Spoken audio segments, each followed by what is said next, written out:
apa kesannya ketika keluar di jalan Allah. Dan itu adalah salah satu sunnahnya baginda Rasulullah SAW. Oh, 2. Oh. Satu lagi. Hah? Dipegang aja ya. Yang perdana 3 hari boleh angkat kakinya. Masya Allah. Masya Allah banyak. Boleh minta satu orang dulu, Pak Daryat Junior. Masya Allah. Jadi kita akan belajar mendengarkan. Mungkin setiap orang kesan-kesannya beda, karena setiap pengalaman biasanya beda-beda. Boleh? Siapa namanya? Nabil. Masya Allah Nabil. Ahli taat.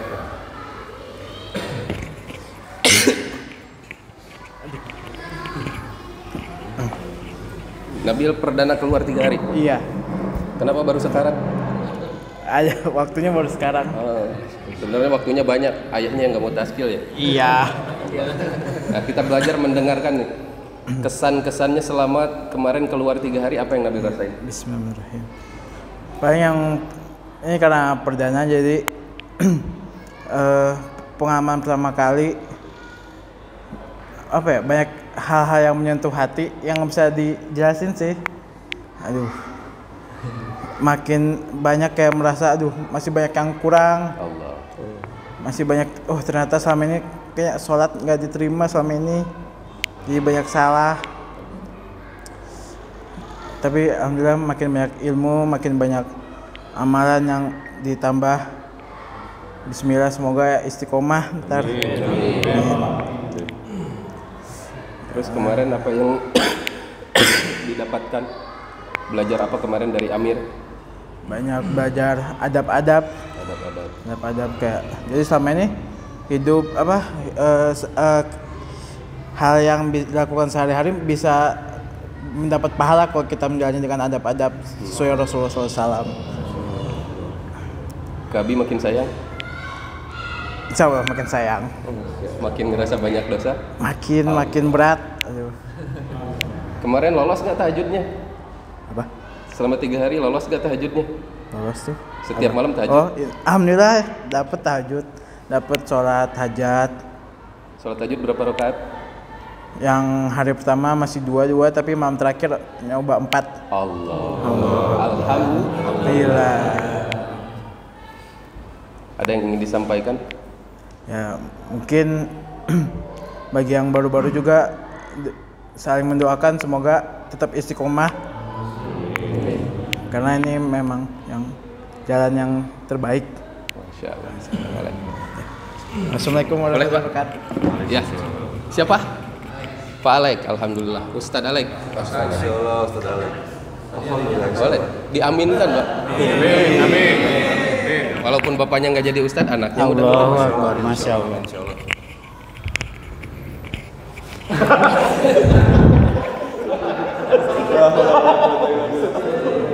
Yang ngajak 3 hari siapa? Yang ngajak 3 hari berhubung saya di komunitas Musaji, itu udah jadi agenda kita beberapa minggu sebelumnya. Jadi yang ngajak ya anak-anak Musaji. Emang udah ada keinginan juga ikut keluar? Iya, sudah ada. Nah selama 3 hari ada nggak kegiatan jamaah tabligh yang disebut orang lain sesat? Insya Allah nggak ada ya. Nggak ada ya? Nggak ada. Jadi kadang-kadang orang itu salah paham, Pak. Salah paham, benar. Karena cuma ngelihat dari lubang kunci, maka yang kelihatan kursi aja. Iya benar. Kalau ingin tahu seisi ruangan, buka pintunya, masuk ke dalam. Benar Ustadz. Jadi mainnya kurang jauh itu kayaknya. Masya Allah. Mir, tantangan mainnya kurang jauh. Jadi bulan depan niatnya yang lebih jauh gitu. Iya siap. Oh, selama 3 hari amalan apa yang paling bikin Pak Alek terkesan? Yang pasti dengan mengikuti kegiatan ini saya merasa bahwa agama yang saya anut, Islam, mempelajari bahwa agama ini bukan sekedar kewajiban, tapi merupakan tanggung jawab kita untuk meneruskan perjuangan Rasul, keresahan-keresahan hati Nabi Muhammad SAW, dan kita lebih mengaplikasikan kehidupan sehari-hari dengan adab-adab, dengan sunnah-sunnah Rasul. Itu saya rasa yang paling berkesan. Soalnya saya ngerasa dulu bahwa untuk sunnah itu yaitu perilaku sikap Rasul aja gitu. Kalau kita mah ya biasa-biasa aja gitu kan. Tapi ternyata itu mengandung nilai-nilai ibadah, nilai-nilai iya benar luar kan. biasa ya sunnah itu. Masya Allah, Masya Allah. Dari jaulah, taklim, sholat berjamaah, kemudian ada bayan, ada muzakarah, mana yang paling Alex suka atau sampai benar-benar berkesan? Yang paling suka semua sih. Semuanya? Iya, Masya Allah. semua. Alhamdulillah. Yang paling berkesan semua ya. Kemudian apa keinginan Alex setelah 3 hari terhadap keluarga? Insya Allah saya akan menunjukkan dari perilaku ya Ustadz deh. Masya Allah. Saya akan nggak terlalu banyak apa ya. Ya saya akan nunjukin sikap saya bahwa saya dengan ikut kegiatan ini saya minimal mereka melihat dan bisa mencontoh. Alhamdulillah. Masyaallah. Jadi diniatkan untuk dakwah terhadap keluarga adalah dengan akhlak, bukan dengan kalam dakwah, tapi dengan perbuatan. Ya, alhamdulillah. Boleh selanjutnya. Masyaallah. Alhamdulillah. Siapa namanya? Bio. Kemarin kita nggak sempat kenalan semuanya. Pak Alex sekarang jadi tahu. Masya Allah. Ustadz Bio. Asli Bogor. Asli Jakarta. Asli Jakarta. Cuman lama di Bogor lah. Cuma lama Insya Allah. di Bogor. Apa yang paling berkesan kemarin? Hampir semua berkesan dari awal berangkat sampai akhirnya pulang ini. Insya Allah berkesan semua. Semuanya. Insya Allah. Nangis kemarin? Nangis terus. Kenapa? Apa yang bikin nangis? Tersentuh. Benar-benar ngerasakan yang namanya kegembiraan itu memang awal dari ketenangan kita dulu. Mendekat pada Allah. Ketika kita dapat ketenangan itu, insya Allah bahagia aja terus. Masya Allah. Kemarin dapat mujakarah apa dari Amir yang wah dulunya saya benar-benar nggak tahu, pas ketika keluar 3 hari tiba-tiba apa tuh? Ilmu-ilmunya yang terutama selama ini saya nggak pernah tahu gitu. Kadang kayak sunnah-sunnah Rasul itu ada sebagian aja yang saya tahu gitu. Setelah mengikuti Quruj ini, alhamdulillah hampir sampai detik ini, sampai kita perjalanan pulangnya itu alhamdulillah gitu. Bisa ngerasakan gimana perjuangan Rasul itu di saat ngebela agama kita, menyebarkan agama kita di situ. Dan merasa tersentuh insya Allah. Keinginan apa setelah 3 hari ini untuk ke depan? Keinginan pertama untuk keluarga, terutama ya adik-adik gitu. Adik-adik, Masya Allah. Karena kita orang tua udah nggak ada, dua-duanya. Orang tua bangga. Insya Allah. Allah pilih anaknya jadi dai. Insya 13 Allah. keturunan Allah jaga. Yang sudah meninggal walaupun ya masih hidup. Insya Allah. Keluar dakwah. Di hati itu pengen supaya adik-adik ya melihatlah abang-abang ini bisa berjalan di jalan Allah, dan kita nggak mau memaksakan, hanya ingin memberikan sikap-sikap yang lebih baik pada mereka. Insya Allah. Doakan terus adik-adik ya. Insya Allah. Mudah-mudahan semua keluarga Amin. yang Bio dipilih oleh Allah menjadi dai. Amin. Boleh? Ada yang mau disampaikan lagi? Insya Allah mohon doanya aja lah, kita istiqomah bersama-sama. Syukur-syukur kita bisa ketemu terus sama-sama. Dahsyat, Masya Allah. Siapa lagi? Adeknya. Boleh. Nggak apa-apa. Jadi kalau nangisnya di atas jadi asbab hidayah. Ini nangisnya karena apa? Karena kedekatan dengan Allah. Biar kayak Bang Alek tadi. Siapa namanya? Makkah. Mekah. Makkah. Makkah. Bismillahirrahmanirrahim. Saya mau nanya apa nih? Sama Bapak saya pengen nangis lihat antum nangis. Saya yang nanya. Kalau nanya banyak hilang nanti waktunya. Ya. Oleh Kang Maka, kemarin yang pertama kali ngajak keluar siapa? Pertama kali itu sebenarnya bukan saya tidak kenal dengan kegiatan hurus atau kegiatan dari dakwah ini sebenarnya. Karena perjalanan itu kalau diceritain saya habisin kegiatan ini nanti. Singkatnya saya ketika itu datang ke tempat Kak Sam, diajak untuk acara tafakur alam di Kebon Abah, acara musaji. Ya kita ngundang Mama Yuki sama Kang Rey. Di situ bertepatan juga dengan keadaan saya yang lagi jatuh dengan rasa keresahan duniawi saat itu. Saya pengen waktu itu bagi saya kayak mau wisatakan hati saya adalah lagi galau gitu. Di situ ya banyak terbuka dari kita kegiatan muhasabah, semua tafakur semua dari ustadz kita, dari saudara-saudara kita sharing. Selesai dari situ saya ngerasakan ketenangan yang saya cari. Ini saya ngapain sih selama ini? Akhirnya saya ngerasakan ketenangan, saya penasaran. Dan alhamdulillahnya sama teman-teman musaji kita di satu komunitas ada grupnya juga, saling komunikasi tetap, silaturahmi tetap, sampai ke titik saya berangkat ke markas di Bandung di Anabawi Guru Minda, diajak sama Kang Momon sama Mama Yuki pas band.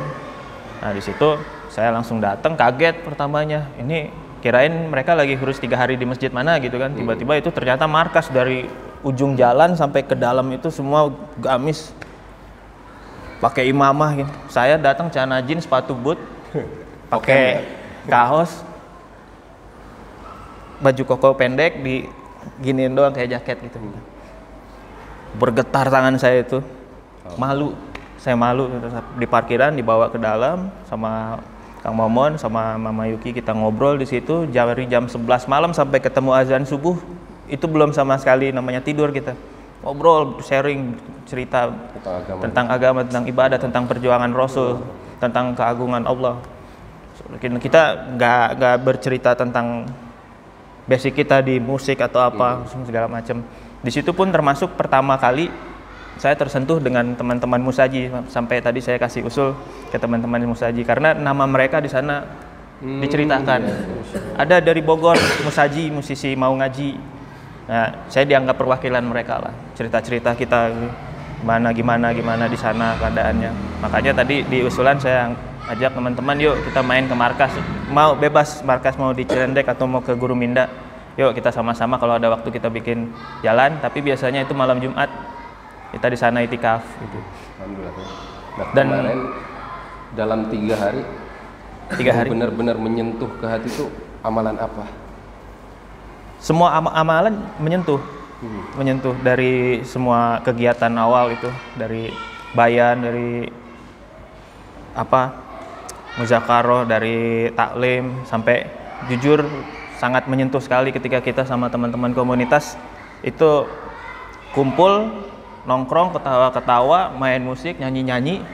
Tapi di situ setelah taklim itu kita ngaji bareng. Hal yang sangat aneh dan tidak pernah terjadi di keadaan kehidupan saya, ngaji bareng, kumpul, dan selama 3 hari ngaji, Masya Allah indah, tersentuh. Dan yang paling hebat ketika saya jadi tugas khidmat. Oh khidmat, Masya Allah. Pertama saya bukan petugas khidmat, hanya inisiatif khidmat masjid. Di atas itu kan hujan, bocor, lantai tempat kita istirahat itu semuanya basah, kotor. Ya saya emang dasarnya gatel itu buat ngerapiin, bersihin aja itu, bersihin kok keluar air mata. Allah. Ini ada apa ya gitu. Sampai akhirnya pas kita musyawarah saya pengen jadi petugas khidmat. Saya merasakan saya jatuh cinta. Allah. Jatuh cinta yang saya bilang tadi juga ke Amir Sahrul. Ke Amir bahwa cinta yang sesungguh-sungguhnya cinta, ternyata cinta itu kepada Allah Subhanahu wa taala. Ya Allah, saya di situ, ya Allah, di sini tempat kita beribadah gitu. Di sini tempat rumahmu ya Allah. Izinkan saya, kasih saya kesempatan untuk membersihkan dan merapikan seperti apa yang saya bisa, sebisa mungkin gitu. Dan kebetulan hari kedua, masya Allah saya dikasih kesempatan buat jadi petugas khidmat. Tidak mau saya dibilang dipuji atau apapun, saya kerjakan itu sesuka hati saya dengan bergetar hati rasanya. Masya Allah, indah sekali walaupun capek gitu, tapi indah sekali bisa sama teman-teman menyajikan buat makan bersama, mencuci piring bareng-bareng, bersih-bersih masjid. Masya Allah, itu seumur hidup saya belum pernah saya seperti itu, dan itu membuat saya makin cinta. Ini luar biasa Pak. Terus jadi khidmat itu bukan amalan manusia, tapi amalan pemilik manusia.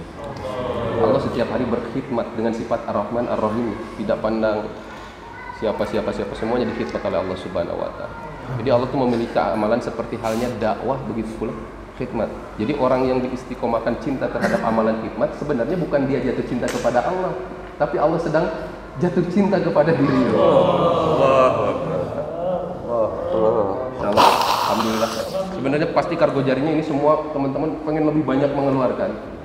Tapi kenapa harus dibatasi untuk bahan nanti dakwah di rumah cerita sama teman-teman yang lain? Boleh? Yang lain? Alhamdulillah. Luar biasa. Mudah-mudahan Allah istiqomahkan. Amin. Assalamualaikum warahmatullahi wabarakatuh. Waalaikumsalam. Iya, dia abang saya. Masya Allah. Makanya waktu dia bilang tuh adik saya ya. Allah. Ajib Pak. Ya Allah. Boleh?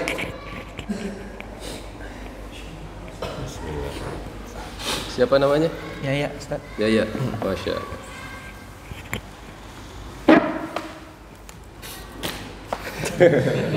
Jangan dulu nangis. Coba saya pengen benar-benar apa ya? Belum ada yang ngena ke saya kargo jari yang luar biasa. Saya pengen nanya, ada nggak selama 3 hari kemarin mimpi yang belum pernah antum mimpikan seumur hidup? Tiba-tiba dikasih mimpi yang luar biasa. Ada nggak? Ada. Coba ceritakan sama teman-teman. Ilhamnya pengen nanya itu, nggak tahu Pak. Beda orang beda yang ingin ditanyakan. Coba ceritakan, tiba-tiba mimpi apa? Aduh. Kita bukan settingan ya, saya nggak nanya sebelumnya ya. Cuma hati kok diarahinnya pengen nanya itu. Terus tahu cerita saya banyak. Udah susah ngomong. Didatangi sama ayah sama ibu sih. Allah. Ajib, Pak.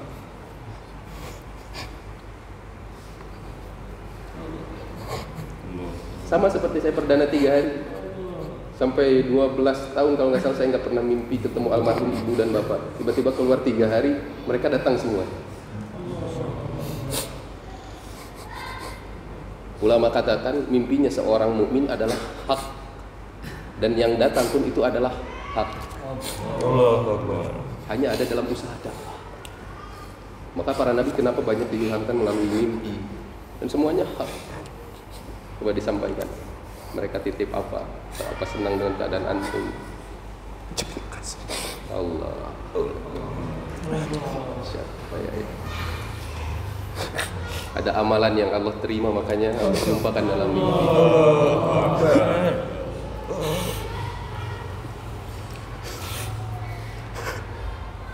Bukan saya punya indera keenam pengen nanya itu, Pak. Tapi memang beberapa orang tuh seakan-akan punya apa ya? Dan biasanya setiap kargo jari seperti itu. Yang nanya tuh kadang-kadang basirohnya diarahkannya ke arah seperti itu. Bukan pengen ngundang orang jadi nangis, bukan. Tapi ini hak. Usaha ini hak. Orang berpikir dengan logika nggak sampai. Orang buat amalan sebanyak apapun belum tentu bisa bertemu dengan ibu dan bapaknya. Banyak orang yang pengen ketemu. Tapi ajib. Hanya dengan 3 hari keluar di jalan Allah. Ya seperti ini.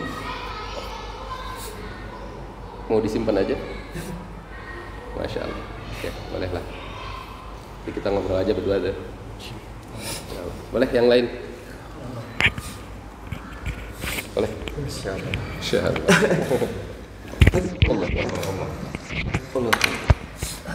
Astagfirullah. Allah. Siapa namanya? Firhan. Masya Allah. Nggak dapet ilhamnya nih mau nanya apa. Masya Allah. Karena kemarin beliau memang langsung kargo jari, kemarin sempat ngobrol juga Mas.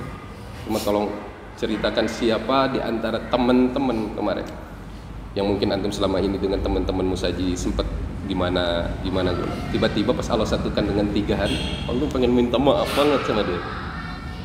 Atau pengen berterima kasih luar biasa tapi nggak sempat ngomong gitu. Nah sekarang kesempatannya bicara di depan, misalnya ke Kang Gingin. Allah pilih Kang Gingin asbab hidayah antum keluar 3 hari, atau Kang Sahrul atau siapapun teman-teman musaji.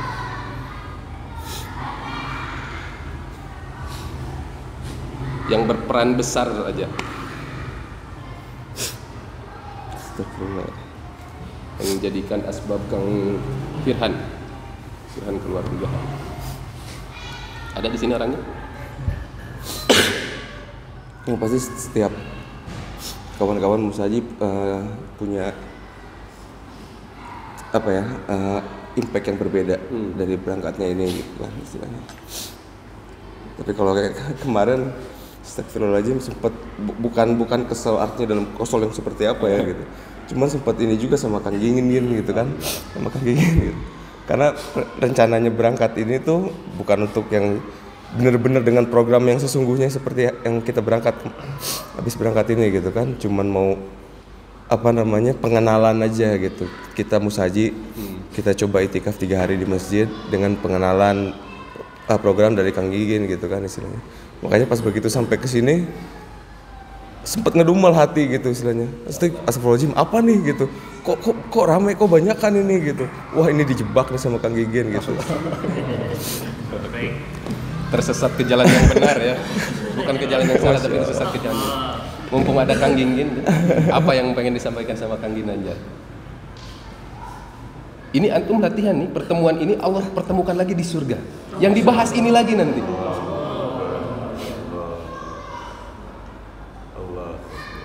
Ini yang disebut sahabat syafaat itu Pak. Teman yang mengingatkan kepada surga, sampai bela-belain nipu orang buat menuju ke jalan surga. Apa yang pengen disampaikan untuk Kang Gingin? Jangan pernah bosan ingetin. Jangan pernah. Allah. Ajib.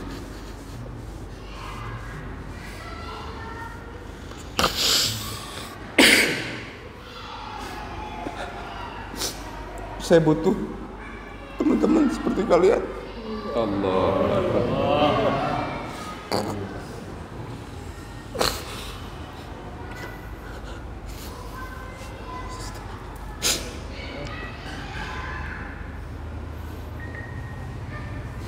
La haula wala quwwata illa billah.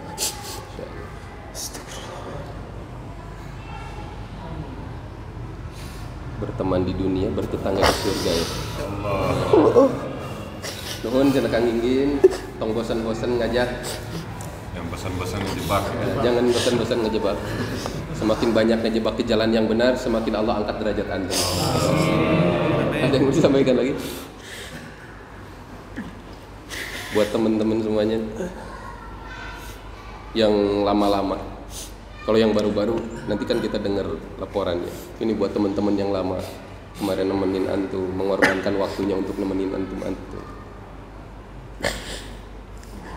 Karena biasanya 3 hari pertama tuh kesan sama orang-orang yang bareng keluar, keinget terus aja. Nggak ada yang bisa diucapin selain semoga Allah membalas semua kebaikan, Amin. semua amal ibadah. Ya. Alhamdulillah. Mudah-mudahan Allah istiqomah dengan dunia. Masya Allah. Siapa lagi? Allah.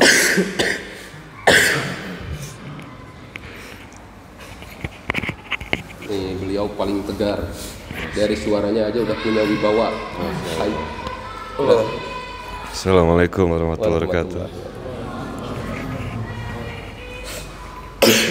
Selama 3 hari kemarin dapat tugas apa?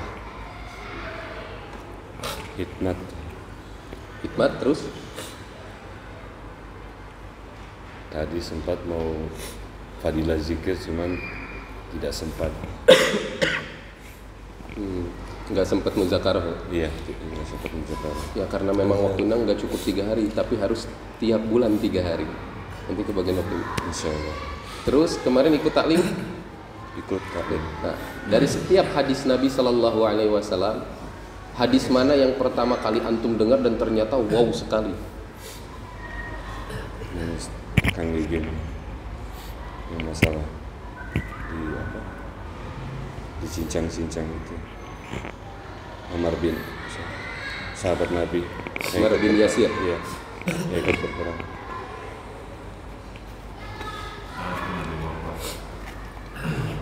Sahabat kan? Sa'ad bin Abi Waqqas. Nah, dari hadis tentang amalan, oh saya baru pertama kali dengar nih, ternyata sholat ini, ternyata wudhu seperti ini. Ada nggak satu hadis saja yang berkesan dalam, siapa namanya? Syam. Ada nggak ketika dengerin taklim kemarin tiba-tiba ada yang tentang amalan? Ada nggak satu hadis Rasulullah yang berkesan?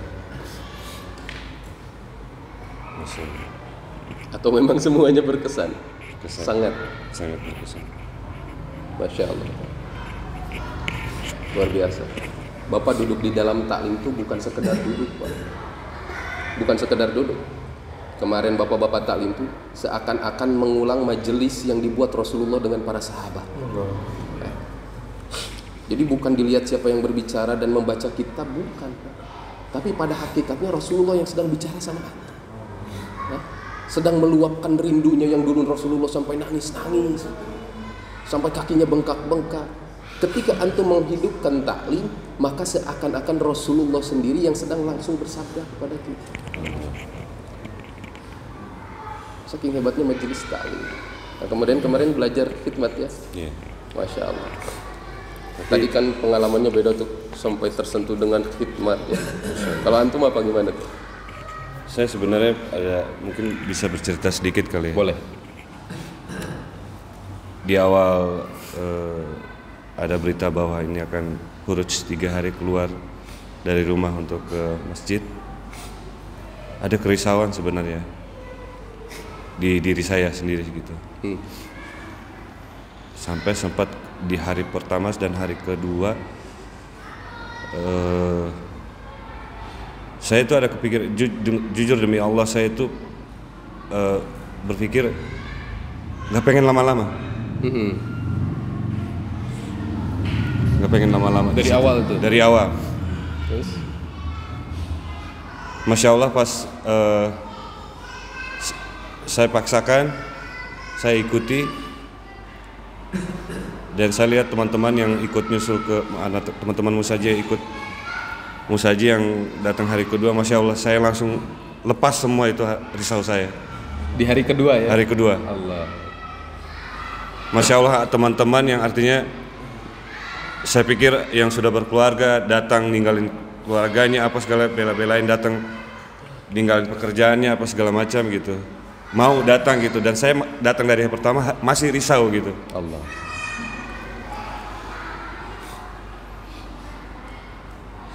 Saya terlalu banyak dosa.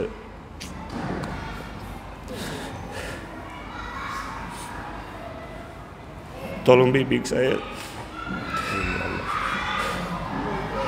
Hati saya sangat kotor.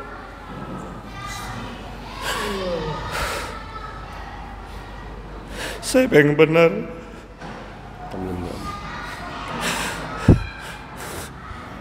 Saya pengen jadi suami yang baik buat istri saya. Amin ya Allah.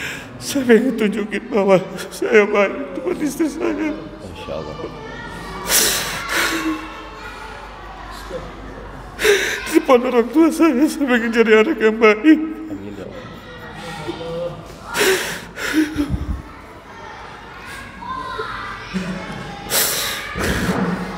Tolong teman-teman bimbing saya, ingatin saya kalau saya salah,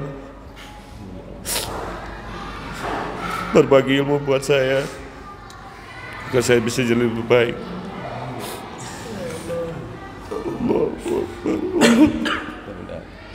Allah.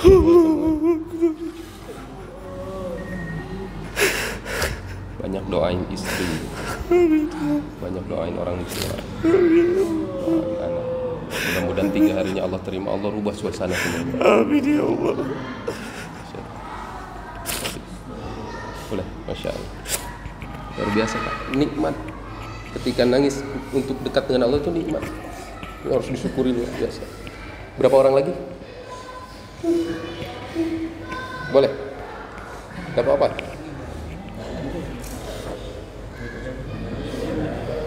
Atau mau perwakilan? Siapa namanya? Denny. Kang Denny, asli Bogor. Bogor, Insya Allah. Jadi saya kemarin nggak sempat ketemu Kang Denny ya? Di sini sempat sih. Di sini pas hari pertama. Oh. Kang Denny, Masya Allah. Kemarin kebagian tugas apa dari Amir? Khidmat. Terus sempat keluar silaturahmi nggak? Enggak. Kemudian malam hari tahajud? Alhamdulillah banyak yang kelewat. Alhamdulillah, nggak apa-apa. Kemarin sempat buka Al-Quran? Al-Quran tidak juga, cuman beberapa sholat sunat aja di sempat melaksanakan. Sholat sunat. Sholat tahajud. Kemarin belajar sholat sunat apa? Sholat sunat hajat, sholat tobat, tahajud deh yang nggak sempet. Nggak apa-apa, namanya juga belajar. Ketika antum sholat sunnah sebelum keluar 3 hari, kan sering juga mungkin ya. Apa perbedaannya sholat di luar 3 hari dan ketika keluar 3 hari? Sholat. Ada perasaan seperti apa? Kok beda ya? Lagi keluar 3 hari kok sholat tuh nyentuh amat. Lebih terasa apa ya? Beda, emang susah dijelasinnya, tapi emang beda rasanya. Emang beda ya? Emang beda rasanya. Lebih nikmat ya? Lebih nikmat. Bahasa yang lebih tepat, lebih nikmat. Itu dalam hal amalan. Kemudian dalam makan berjamaah, Masya Allah, itu luar biasa. Yang banyak adab-adab yang selama ini saya nggak tahu. Yang Masya Allah saya belajar di sini dari hal kecil, ternyata dari amalan-amalan itu emang banyak faedahnya. Yang terakhir makan berjamaah sama teman-teman irahata botram sering kalau mau saja sering, cuman tidak dengan sunnah seperti itu. Masya Allah. Dan setelah belajar sekarang makan dengan cara sunnah, mau menghidupkan terus makan secara sunnah? Insya Allah, mudah-mudahan kita di Musaji pun bisa melaksanakan sunnah itu. Amin ya Allah. Mudah-mudahan Allah mudahkan. Amin. Jadi setiap apa-apa yang kita dapat 3 hari itu ada yang dibawa dalam kehidupan sehari-hari. Ada yang pengen disampaikan terakhir? Seperti yang sudah saya sampaikan di majelis ya. Alhamdulillah Allah pilih saya untuk bisa ikut jalan dakwah ini. Mudah-mudahan ini bukan jalan dakwah yang terakhir buat saya. Mudah-mudahan saya ditakdirkan untuk bisa ikut kembali. Amin ya Allah.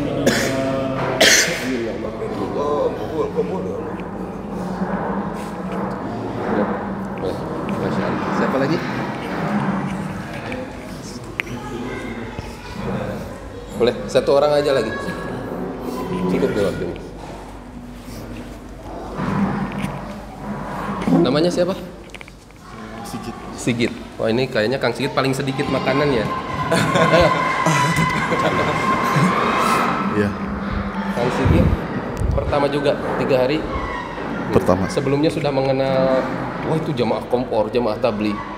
Pernah Lihat. Dulu pernah ngusir. Alhamdulillah. Biasa rata-rata apa yang suka ngusir pasti Allah pilih. Karena apa? Biar dicambuk tuh hatinya ngerasain. Masya Allah. Ceritakan waktu ngusir dulu pertama kali gimana? Allah. Jadi ini bukti nyata Pak, jamaah tabligh itu tidak pernah membenci siapapun. Mau harkat Islam yang enggak. Setiap kali mereka diusir, doa mereka hanya satu, hidayah ya Allah. Allah pilih. Saya masih kuliah. Lagi kuliah waktu 2008 atau 2009 saya lupa. masih tinggal sama orang tua. Hari Sabtu itu saya nggak ada jam kuliah.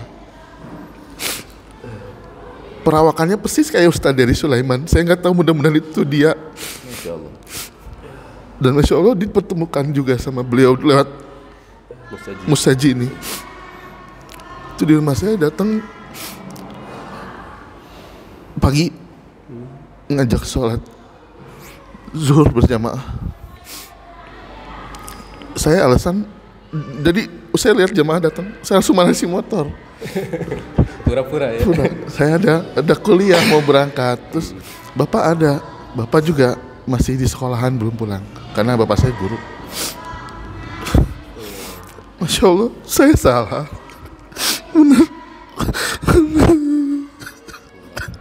Coba saya dari dulu. Jadi cara membalasnya mudah. Bayangkan wajahnya orang yang pernah datang kepada kita, doakan kembali. Amin ya Allah. Mungkin orang tersebut sekarang udah nggak istiqomah dalam dakwah, atau mungkin karena kegiatan lainnya udah nggak bisa keluar. Jadi ada timbal balik, saling berbalas. Dan kita masih ingat biasanya orang-orang seperti itu. Doain terus. Insya Allah. Nanti kalau ada jamaah lagi mau ngusir mau ikut. Mudah-mudahan saya yang jauh lah nanti, Ustaz. Allah. Masya Allah, dahsyat. Amin ya Allah. Amin ya Allah. Setiap ada jamaah dimanapun, maka yang terbaik adalah ikram terhadap mereka itu hanya datang. Jamaah itu nggak pernah minta apa-apa, karena kita dilarang sekali untuk meminta imbalan.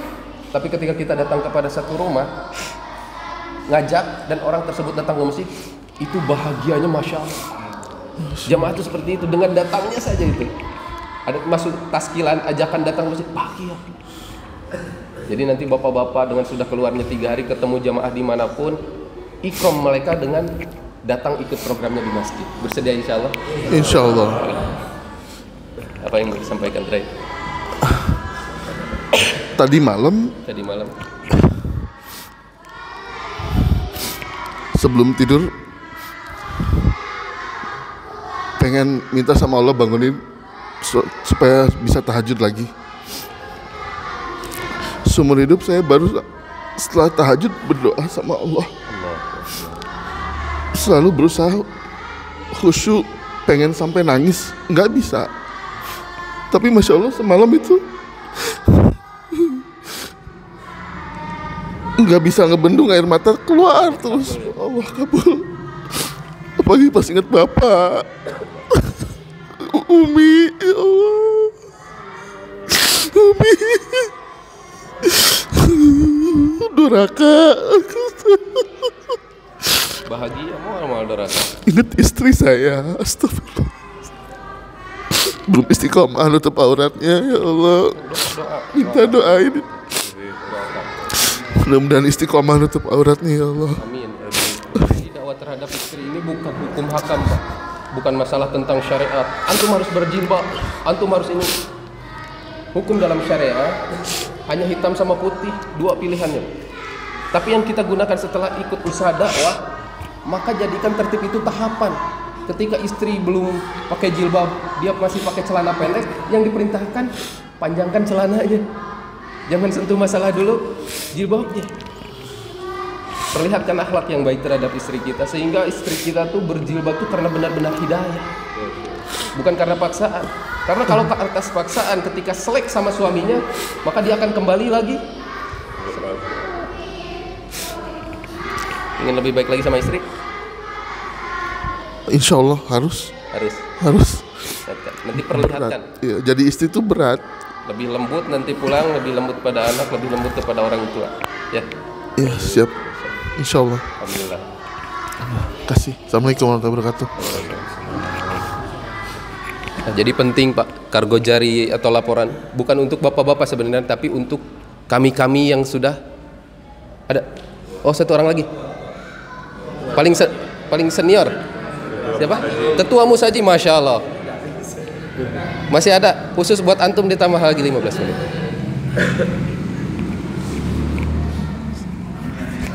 Namanya? Nama saya Ari. Ari. Ari, Ustadz Ari, Ketua Musaji. Enggak sih, itu yang Yang bikin itu teman-teman aja bilang ketua. Masya Allah. Biasanya kalau ketua dari satu organisasi itu ilhamnya lebih banyak, bebannya lebih banyak. Sekarang keluar 3 hari itu pasti punya pikiran yang beda nih. Kalau yang biasa punya beban banyak, pikirannya lebih terbuka tuh. Jadi dia pikirannya bukan satu orang mendapat hidayah, biasanya semua yang ada di organisasi saya harus dapat hidayah semuanya. Nah sekarang kerisauan antum terhadap teman-teman musaji atau di luar musaji seperti apa?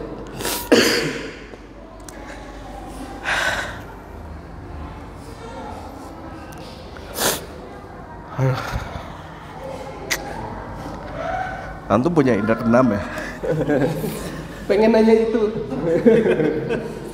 Kan tadi udah dibahas saya nggak punya indra keenam, cuma Allah gerakan hatinya selalu pengen nanyanya beda-beda tiap orang.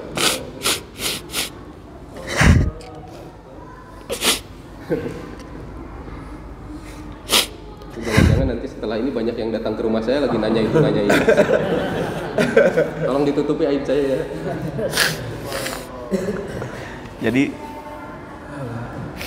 selama 3 hari itu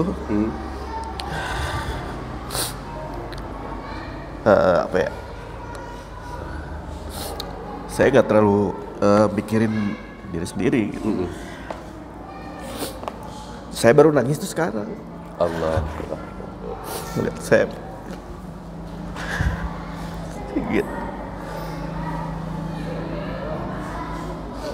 Berarti benar ya, beban pikirnya paling banyak. Allah.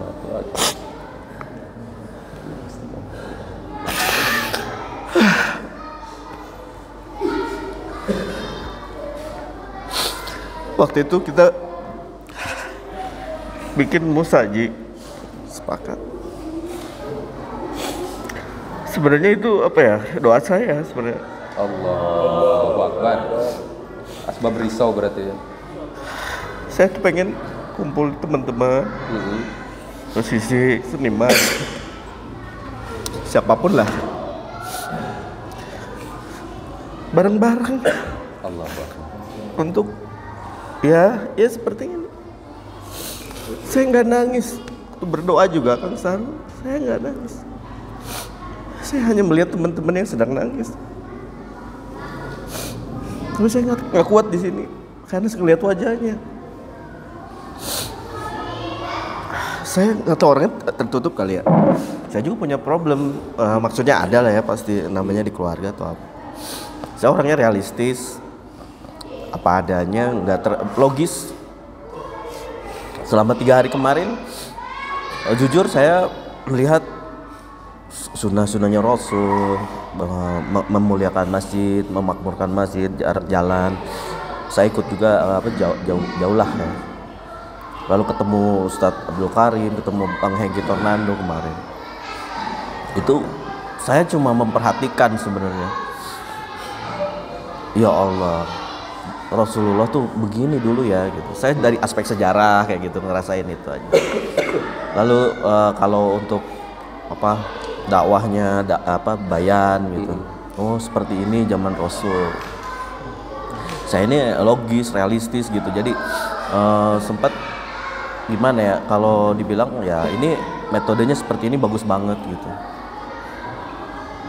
Cuma yang saya rasain kok kayaknya saya nggak bisa lepas. Kayak Allah tuh kayak merhatiin saya deket banget gitu. Allah. Selama 3 hari itu. 3 hari gitu. Saya sebenarnya diem-diem juga kayak di belakang mereka gitu, merhatiin, ketawa ketiwi, seneng, kan mereka bahagia. Tapi sebenarnya juga merhatikan gitu. Nah baru kelihatan sekarang nih wajah-wajahnya tuh. Saya seneng sebenarnya, nangisnya seneng, nangis seneng. Gitu. Alhamdulillah. Itu Allah kabul ya, maksudnya tuh. Tiba-tiba sekarang dikumpulkan dengan suasana yang seperti ini yang antum awalnya merencanakan. Sekarang ada satu lagi sebenarnya keinginan saya kalau boleh ya Allah. Apa itu? Istiqomah. Amin ya Allah. Amin ya Allah.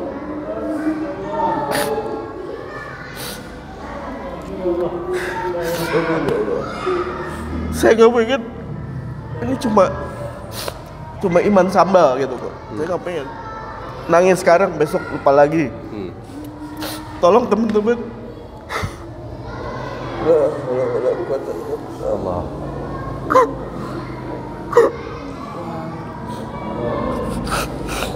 Kalau kita nggak istiqomah semua bareng-bareng, nanti nggak ada yang saling ngingetin. Benar ya Allah. Mau dibawa kemana nanti? Semua harus istiqomah. Nanti saya yang kendor, ingetin saya. Nanti ada yang kendor, siapa tahu saya imannya lagi naik, saya ingetin.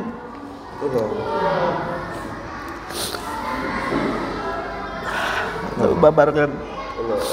Itu doa saya sekarang. Ya Allah. Jadi nangis terus. Masya Allah. Ada salah satu nasihat Mas Syekh. Jadi siapapun yang memiliki sedikit kerisauan terhadap agama, maksudnya itu risau bagaimana orang lain mengamalkan agama, maka akan dijumpakan dengan usaha ini, dengan usaha tabligh. Nah, saya titip sama antum selaku ketua umum, jangan pernah menjadikan orang lain jamaah tabligh. Ini tabligh bukan harakah, tapi sampaikan amal-amal yang kita pelajari kemarin, yang amal hidup di zaman Rasulullah terhadap orang umum. Secara tidak langsung antum tabligh, karena itu tugas setiap umat Islam menyampaikan. Tapi jangan pernah menjadikan orang lain jamaah tabligh. Antum keluar 3 hari bukan jadi jamaah tabligh, antum orang Islam. Nah, alhamdulillah disatukan dalam satu komunitas yang masya Allah. Semoga Musaji terus diberikan keberkahan oleh Allah. Pesan saya, jadikan Musaji ini hanya sebagai sikat gigi. Apa sunnah yang sebenarnya? Siwak. Paham gak maksudnya? Fungsinya sama, membersihkan. Tapi dengan menggunakan siwak beda, karena sunnah. Sebelum sholat menggunakan siwak, maka pahalanya dilipat gandakan 70 kali. Tapi kalau pakai sikat gigi, nggak ada pahalanya. Maknanya jadikan ini organisasi Musaji didopang dengan dakwah yang sebenarnya, yaitu mendatangi umat dengan sebagaimana metode yang kemarin antum belajar. Perbanyak dengan silaturahmi, dengan adab-adab yang sempurna. Jadi jangan sampai hawa nafsu kita membawa diri kita dakwah secara saya, jangan. Serahkan bagaimana dakwahnya Rasulullah. Oh, dengan mendatangi, dengan ini. Maka digunakan ini Musaji untuk sebagaimana menopang dakwah yang sebenarnya. Amin. Mudah-mudahan ini semakin banyak orang dengan Musaji ini jadi banyak asbab hidayah. Amin. Nuhun pisan kan. Sami-sami kan. Masyaallah, luar biasa. Teman-teman juga terima kasih semua.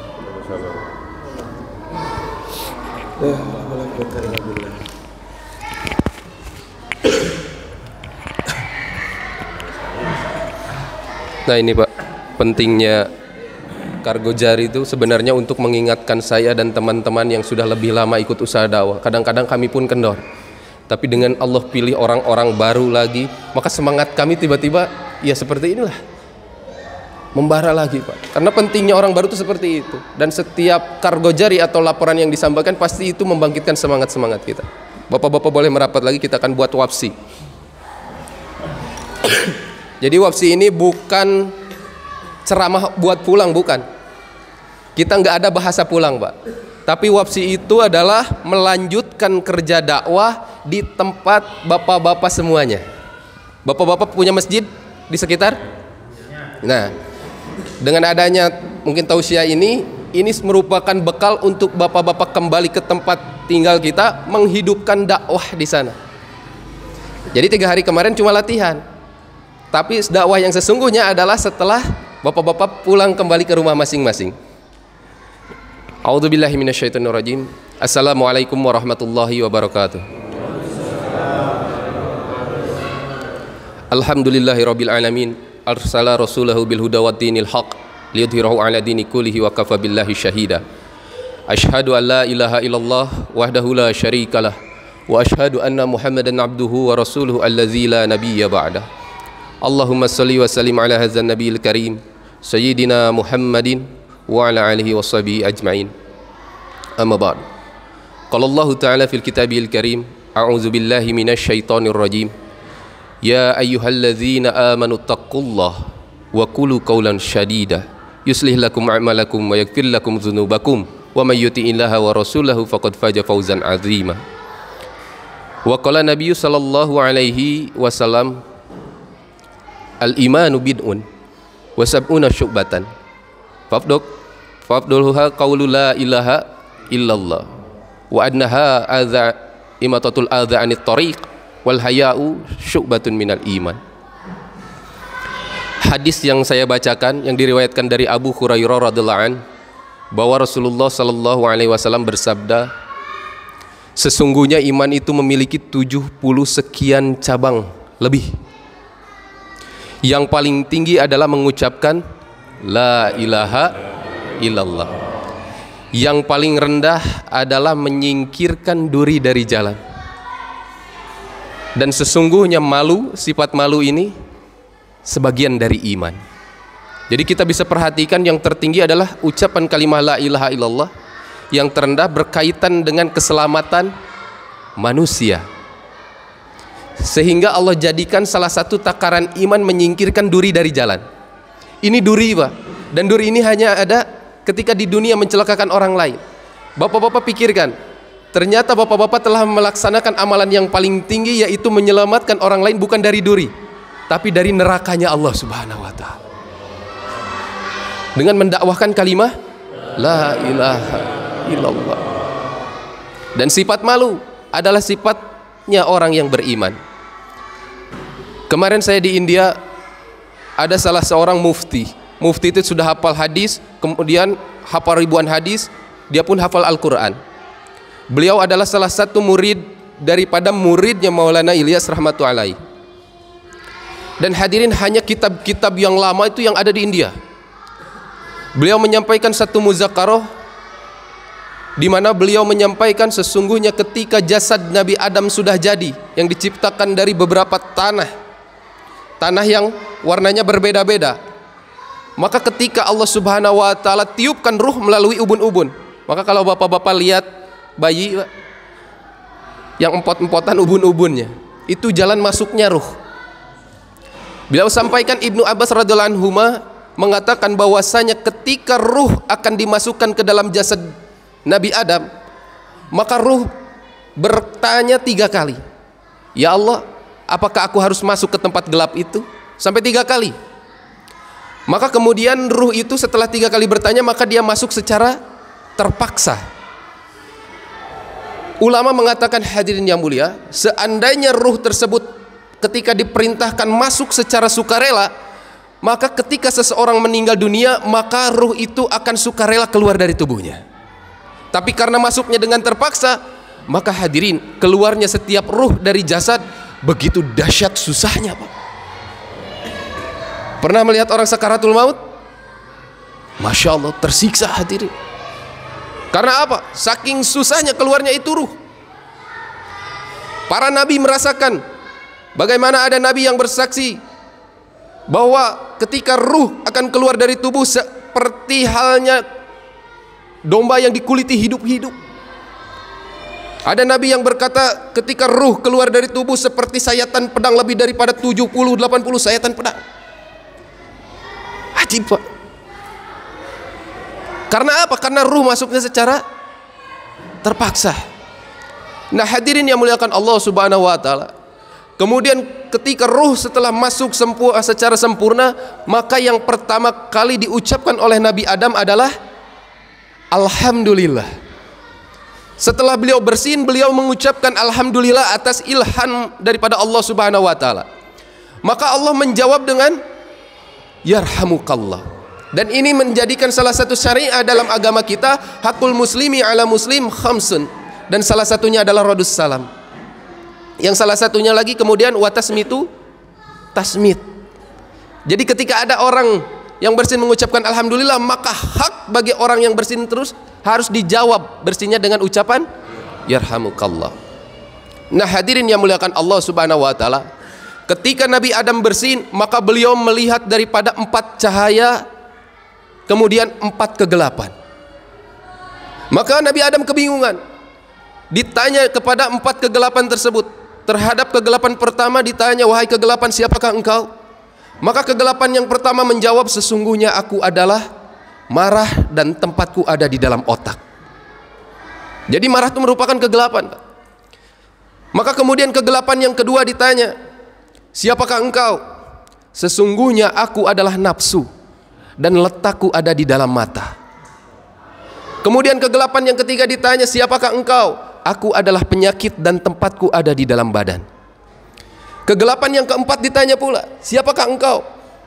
Aku adalah dunia dan tempatku ada di dalam hati. Maka kemudian Nabi Adam alaihissalam bertanya terhadap 4 cahaya. Cahaya pertama ditanya, siapakah engkau? Maka jawaban daripada cahaya yang pertama, aku adalah akal dan tempatku ada di dalam otak sebagaimana marah. Ketika aku masuk ke dalam otak, maka marah yang akan keluar. Jadi harus didahulukan akal. Lihat orang marah hadirin. Orang marah selalu kehilangan akalnya. Maka orang yang beriman ketika marah diharapkan menggunakan akal dengan sebaik-baiknya. Kemudian cahaya yang kedua ditanya, siapakah engkau? Aku adalah malu dan tempatku ada di dalam mata sebagaimana halnya nafsu. Jika aku masuk ke dalam mata, maka nafsu yang akan keluar. Maknanya tidak dalam satu tempat tidak bisa ada 2 sifat. Yang ketiga ditanya cahaya, wahai cahaya siapakah engkau? Aku adalah kesehatan dan tempatku ada di dalam badan. Ketika aku masuk ke dalam badan, maka penyakit yang akan keluar. Maknanya hadirin, kalau kesehatan masuk ke dalam badan, penyakit yang akan keluar. Kalau penyakit yang masuk ke dalam badan, apa yang akan keluar? Kesehatan. Nah, cahaya yang terakhir, yang keempat ditanya siapakah engkau? Maka cahaya tersebut menjawab, aku adalah iman dan tempatku sebagaimana dunia, yaitu ada di dalam hati. Jika aku masuk ke dalam hati, maka dunia yang akan keluar. Nah hadirin yang mulia, Allah tidak mengkehendaki bahwa dalam setiap hati manusia ada 2 kecintaan.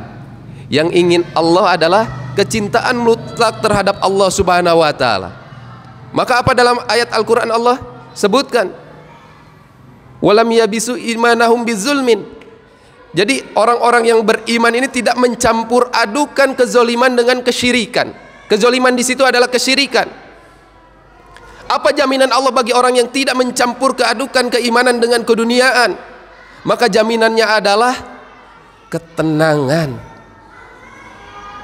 Ketenangan, Pak. Bapak-bapak merasakan nggak 3 hari tiba-tiba tenang? Sebelum keluar 3 hari masalah kerjaan dipikirkan, masalah istri, masalah anak. Tapi ketika keluar 3 hari, tiba-tiba semua perasaan itu Allah hilangkan. Jaminan Allah bagi orang yang belajar atas usaha iman, hatinya hanya akan benar-benar dipenuhi dengan iman. Jadi keraguan-keraguan tadi Allah hilangkan. Ini ajib, Pak. Bapak-bapak keluar 3 hari ini hadirin yang mulia, bukan keluar main-main, bukan, Pak. Bisa jadi asbab tangisan bapak-bapak ketika keluar 3 hari. Ada di dunia ini beberapa orang mendapatkan hidayahnya Allah Subhanahu wa taala. Ini harus kita yakini hadirin. Karena usaha dakwah adalah usaha menghasilkan hidayah. Dan usaha dakwah adalah pasti lebih daripada kepastian hadirin. Jauh lebih pasti daripada sinar matahari pagi. Matahari terbit di pagi hari, tiba-tiba tidak bisa mengeluarkan sinarnya karena terhalangi oleh awan. Tapi usaha dakwah, barang siapa yang melangkah kakinya untuk dakwah, maka Allah jaminkan turun hidayah, terletak kepada kehendak Allah di mana turunkan itu hidayah.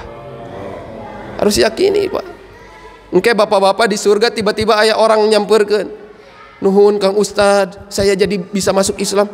Kapan saya mengislamkan kamu? Kita nggak sadar, Pak. Ternyata asbab gerak kita menjadikan seseorang masuk agama Islam. Ini hidayah hadirin. 4 perkara tentang hidayah kita nggak perlu tahu Allah memberikan hidayah kepada siapa saja. Kita tidak perlu tahu Allah turunkan hidayah di mana saja. Kita nggak perlu tahu caranya bagaimana Allah memberikan hidayah terhadap seseorang. Yang penting kita dakwah saja, yakini dengan dakwah akan Allah turunkan hidayah. Hadirin yang muliakan Allah Subhanahu wa taala, di mana hidayah paling besar turunnya? Ibnu Abbas radhiyallahu anhu mengatakan hanya 2 tempat di atas muka bumi yang Allah jadikan tempat terbesar asbab tersebarnya hidayah seluruh alam. Yang pertama adalah masjid, yang kedua adalah rumahnya orang yang beriman. Kenapa masjid, hadirin? Karena masjid adalah sebaik-baiknya tempat. Tidak ada tempat yang paling dicintai oleh Allah selain masjid.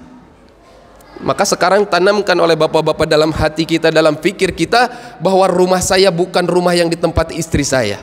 Rumah saya bukan rumah yang ditempati oleh anak saya.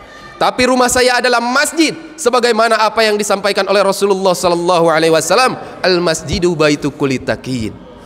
Masjid ini adalah rumah setiap orang yang bertakwa. Wa taqaffalallahu liman kana masjidu baitahu birawhi wa rahmah. Dan Allah menjamin bagi siapa saya yang menjadikan masjid sebagai rumahnya, jaminannya berupa rahmat.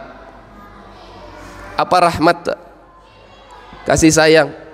Allah hanya menurunkan satu rahmat ke dunia, hadirin. Sisanya 99 Allah akan sempurnakan di akhirat. Dengan satu rahmat yang Allah turunkan ke muka bumi, seekor singa yang lapar 2-3 hari dia tidak makan, ketika dia mempunyai anak, maka dia tidak akan memakan anaknya karena rahmat Allah. Padahal hari-hari dia makan daging, hari-hari dia lapar, harus memenuhi hawa nafsunya dalam hal makan dengan daging. Tapi dengan rahmat Allah, tidak ada satupun singa yang mampu memakan anaknya sendiri. Karena apa? Karena rahmat. Tapi ketika manusia dicabut rahmat oleh Allah, maka hari ini bisa kita saksikan tidak sedikit ibu yang membuang anaknya. Karena apa? Rahmat Allah tercabut. Maka orang yang seperti itu, hadirin yang mulia, jauh lebih rendah daripada binatang. Hadirin, ukuran daripada kecintaan